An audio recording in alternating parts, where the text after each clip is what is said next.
ओए, क्या देख रहा है? जा ना अपना काम कर जा। ये तुम्हारी भाभी है ना? नहीं नहीं, हाँ। तो दोस्तों, रॉन्ग टर्न एपिसोड 1 उल्लू वेब सीरीज में हमने देखा कि सपना भाभी अपनी अदाओं से करण को, जो उसकी ननद जानवी का होने वाला पति होता है, उसे अपनी ओर आकर्षित करके उसके साथ जिस्मानी संबंध बनाने की चाल चलती है। अब हम इसके सेकंड एपिसोड की स्टोरी जानेंगे। सेकंड एपिसोड में दिखाया गया है कि करण अपने ऑफिस में अपने फोन पर सपना भाभी की फोटो देखते रहता है और मन ही मन हंसता है। तभी उसका ऑफिस वाला दोस्त उसे देख लेता है और कहता है कि ये तू क्या देख रहा है बे, ये तो तेरी भाभी है ना। तो वो कहता है हाँ, तुझे क्या। तो उसका दोस्त कहता है देख, ये सब मत कर, ये अच्छी बात नहीं है। तो करण कहता है सपना भाभी को बस रात के मजे करने हैं, जो मैं उसे करा के दे सकता हूँ, बाद में वो किसी कोने में पड़ी रहेगी बेचारी। तो उसका दोस्त कहता है तू ये मत कर, पछताएगा। तो करण कहता है बाप को ठोकना मत सिखा, चल निकल यहाँ से। दूसरे सीन में सपना की सास और सपना दोनों बातें करते रहते हैं।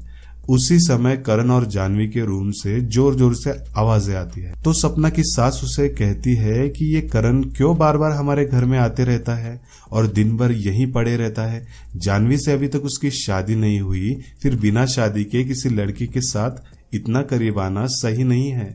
तो सपना कहती है माँ जी, आजकल की जनरेशन शादी से पहले एक दूसरे को अच्छी तरह से जानना चाहती है। तो उसकी सास कहती है कि हाँ, जानती हूँ मैं कि ये लोग क्या जानना चाहते हैं। फिर सपना कहती है मैं आती हूँ माँ जी, और वो जानवी के रूम के पास जाती है और चुपके से देखती है कि अंदर क्या चालू है। तो करण जानवी की अच्छे से खोल कर ले रहा होता है और जानवी बहुत मजे लेते हुए उछलती रहती है।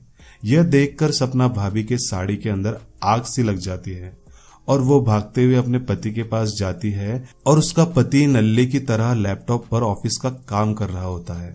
सपना पहले से ही बहुत गर्म होकर आई होती है, उसका भी उछलने का मन करता है, पर उसका पति उसे इग्नोर करता है और सपना बेचारी बिना आग बुझाए सो जाती है। दूसरे दिन सुबह जानवी फोन पर करण से बात करती रहती है और कहती है आज जल्दी आओ, मस्त मौज करते हैं। भैया ऑफिस गए हैं और भाभी को तो वैसे भी तुमसे कोई प्रॉब्लम नहीं है। मैं मम्मी को नींद की गोली खिला देती हूँ, फिर वो सो जाएगी और हम मस्त पलंग तोड़ करेंगे। तभी सामने से मम्मी व्हीलचेयर पर चल के आती है और जानवी से कहती है कि किससे बात कर रही थी तू। तो जानवी कहती है करण से। तो उसकी माँ कहती है शादी से पहले करण के साथ रहना, इतनी देर उससे बात करना ठीक नहीं है। हमारे जमाने में तो शादी के बाद ही लड़का लड़की एक दूसरे से बात करते थे। तुम्हारे पापा को तो सुहाग रात को मैंने अपना चेहरा तक नहीं दिखाया, घूंघट तक मैंने नहीं उठाया। जानवी कहती है फिर तुमने सुहाग रात कैसे की। उसकी माँ कहती है जो करना था तेरे पापा ने किया, मैंने तो उन्हें देखा तक नहीं। तो जानवी कहती है माँ तुम भी ना, चलो चलकर दवाई खा लो और सो जाओ। फिर माँ के सोते ही करण आता है और जानवी की मस्त खोल कर लेता है, ऊपर से नीचे तक उसे मजे देता है और चले जाता है।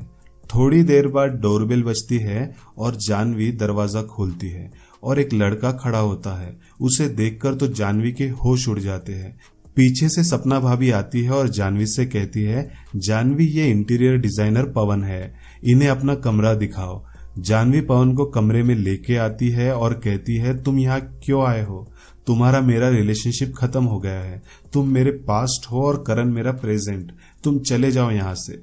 तो पवन कहता है कि मैं अब भी तुमसे प्यार करता हूँ और जानवी को पकड़ने लगता है। तो जानवी उसके कान के नीचे जोर से एक रैपट लगाती है और उसे वहां से हकालती है क्योंकि पवन उसका एक्स बॉयफ्रेंड होता है। तभी सपना भाभी आती है और वो दोनों ऐसे दिखाते हैं कि कुछ हुआ ही नहीं। पवन कहता है मैंने कमरा देख लिया है, पर उनको ये नहीं पता होता है कि सपना भाभी ने सब कुछ देख लिया है। और फिर सपना भाभी कातिलाना हंसी हंसती है, जिससे पता चलता है कि ये सब सपना भाभी का गेम प्लान था, पवन को फिर से जानवी के लाइफ में लाकर करण और जानवी का रिलेशनशिप खराब करके खुद करण के साथ मजे लेने का गेम प्लान। फिर रात होती है और रात में करण जानवी के लेने आता है, पर जानवी का मूड खराब रहता है क्योंकि पवन अब उसकी जिंदगी में वापस मराने आया होता है। तो जानवी उसी टेंशन में होती है और करण उसे छूता है तो वो चिढ़ जाती है। करण कहता है क्या हुआ, अभी तो अच्छी थी, दोपहर में तो मैं तेरी लेके गया तब तू इतना खुश थी, अभी क्या हुआ तुझे। तो जानवी कहती है मैं अलग टेंशन में हूँ, मुझे दर्द हो रहा है। तो करण कहता है मुझे जो दर्द हो रहा है उसका क्या। तो जानवी वहां से रोते हुए चले जाती है और सपना भाभी देख लेती है और कातिलाना हंसी हंसती है कि गेम प्लान काम कर रहा है। और वो करण के कमरे में आ जाती है और उससे पूछती है कि क्या हुआ, जानवी ऐसे रोते हुए क्यों चली गई। तो करण कहता है पता नहीं, शायद वो मुझसे कुछ छुपा रही है। फिर सपना भाभी कहती है छुपा तो तुम भी रहे हो, मेरी फोटो देखकर मेरी लेने की सोचते रहते हो, सब पता है मुझे, तुम मुझे बिना कपड़ों के देखना चाहते हो ना, लो देखो। और सपना उसके सामने गाउन खोलकर उसे अपना सामान दिखाती है। करण तो यही चाहता था। फिर करण सपना भाभी को उछाल उछाल कर जन्नत दिखाता है और सपना भाभी की आग बुझा देता है। उसके बाद क्या होता है एपिसोड 3 में हम जानेंगे। अगर आपको वीडियो पसंद आया तो लाइक जरूर कीजिए और चैनल को सब्सक्राइब कीजिए। धन्यवाद।